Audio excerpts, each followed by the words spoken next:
अजामिल के घर से वैश्या के द्वारा दिया गया सूखा प्रसाद ले लिया और शिष्य गण लेकर के आए। सुंदर ठाकुर जी का दिव्य प्रसाद बना, भोग लगा और भोग लगा करके ठाकुर जी को उसके बाद जैसे ही महाराज जी जो महंत थे, जितने शिष्य थे सबके जो गुरु जी थे, मेन महात्मा थे, बड़े सबसे बड़े गुरु महाराज जो थे, उनके सामने सुंदर पत्तल पर थाली लगा करके प्रसादी उपस्थित कराई गई। बोले गुरु जी आप भोग लगाइए तो हम लोग भी प्रसाद पाए। गुरु ने जैसे रोटी का निवाला तोड़ करके मुख तक पहुंचाया कि उनकी आंखों से आंसू बहने लगा। सारे शिष्य घबरा गए, बात क्या हो गई? बोले गुरु जी क्या बात हुई, आप क्यों रो रहे हैं? तो संत भगवान ने कहा मैं इसलिए रो रहा हूँ कि मैं इसका अन्न तो खाने जा रहा हूँ, लेकिन अभी तक इसके कल्याण के बारे में एक शब्द मैंने सोचा नहीं और अन्न खाए ले रहा हूँ। पहले मुझे इसके कल्याण के बारे में तो सोचना चाहिए, तब तो मैं इसका अन्न खाऊं। शिष्यों ने कहा गुरु जी आप अन्न खाइए, मुझे विश्वास है कि अब इसका कल्याण तो होगा ही होगा। अगर आप पधारे हैं तो इसका कल्याण अवश्य होगा। शिष्यों के बार बार अनुमय विनय करने पर, प्रार्थना करने पर आज संत महापुरुष ने उस प्रसादी को पाया। रात्रि विश्राम किया। यहाँ रात्रि में चोरी करके प्रातः काल भोर में जैसे ही अजामिल आया, देखा कि उसके घर के सामने सुंदर संतों का जमावड़ा पड़ा हुआ है। 50-100 की संख्या में संत भगवान विराजमान है। किसी की लंगोटी पड़ी है तो किसी की धोती पड़ी है। अवधूत महात्मा पड़े हैं अपनी मस्ती में। अजामिल देखा, फिर सीधे अपने घर में घुस गया। बोला किसने इनको यहाँ रोक लिया? वैश्या ने समझाया महाराज तुम्हारा ले क्या रहे हैं, अयोध्या से मथुरा जा रहे थे, रात्रि हो गई, किसी ने उनको मूर्ख बनाया, रुक गए, रुक जाने दो। इधर संत भगवान ने देखा कि अजामिल आ गया है, इसको कुछ कल्याण के विषय में बतलाना चाहिए, इसका कुछ कल्याण करना चाहिए। संत भगवान अपने शिष्यों के साथ अजामिल के घर में प्रवेश कर गए। बोले अजामिल भक्त किधर हो? अजामिल चाकू लेकर के निकला। बोला क्या हुआ, सुबह सुबह नींद डिस्टर्ब कर दिया, अभी सोया हूँ अभी।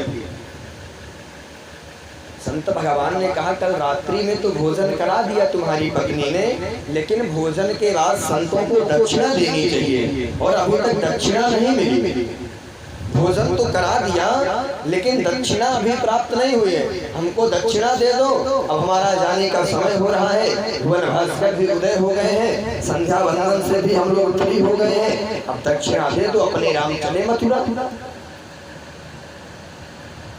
तो अजामिल का दक्षिणा, महाराज हमारी तो इतनी सेवा समझिए कि मैंने आपका दंड कमंडल नहीं चुराया, इससे बड़ी दक्षिणा मुझसे उम्मीद मत कीजिए। संत जन भाव प्रकट करते हैं कि अजामिल उस प्रकार कह रहा है जिस प्रकार भगवान राम जब चित्रकूट पर पहुंचते हैं तो कोल भील भगवान की सेवा करते हैं, तब भगवान दक्षिणा के लिए कहते हैं तो कोल भील कहते हैं नाथ हमारी यही सेवकाई, लीन न बासन बसन गोसाई।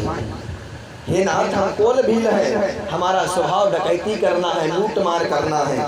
आप ये जान लीजिए कि आप पर बहुत बड़ी दया हमने की है कि आपके वस्त्रों को, आपके दंड कमंडल को नहीं चुराया है। इसी प्रकार अजामिल कहता कि मैं डाकू हूँ, मैंने आपकी लंगोटी और धोती छोड़ दी, इतना ही बहुत है, इसको भी 10-5 रुपया मेरे जाकर के बेच देता। संत भगवान बोले मैं कुछ नहीं जानता, मुझे तो दक्षिणा चाहिए, नहीं अपने राम यहीं बैठे रहेंगे। वैश्या ने कहा, वैश्या थोड़ी भक्त थी, वैश्या ने एकांत में जाकर के अजामिल से कहा क्यों परेशान होते हो, दे दो दक्षिणा, नहीं तो बाबा जी दिन रात बैठे रहेंगे, जाएंगे नहीं, तुमको समस्या तो होगी, दे करके दक्षिणा पीछा छुटाओ। अजामिल ने कहा ठीक कहती हो प्रिय, अपनी पत्नी की बहुत बात मानता था अजामिल। आया बोला मेरी पत्नी कह रही है इसलिए बोल रहा हूँ, क्या चाहिए दक्षिणा में, जल्दी बोलो। हिसाब से बोला, मेरा चाकू देख रहे हो ना, हिसाब से बोलना दक्षिणा। भगवान संत भगवान ने कहा मुझे दक्षिणा में तुम्हारा धन नहीं चाहिए, मुझे तुम्हारे धन का तनिक भी लोभ नहीं है।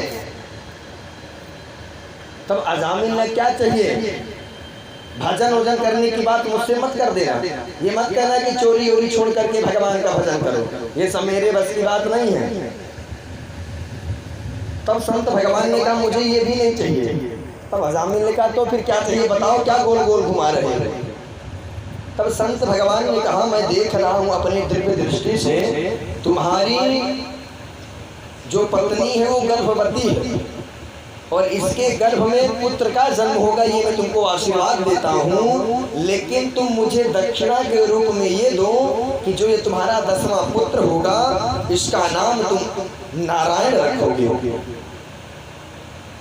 अजामिल ने सोचा कि नारायण रखने से मेरा क्या चला जाएगा, नाम तो रखना है, चाहे कुछ रखो, इससे अच्छा नारायण ही रखो, संतों से पीछा छूटेगा।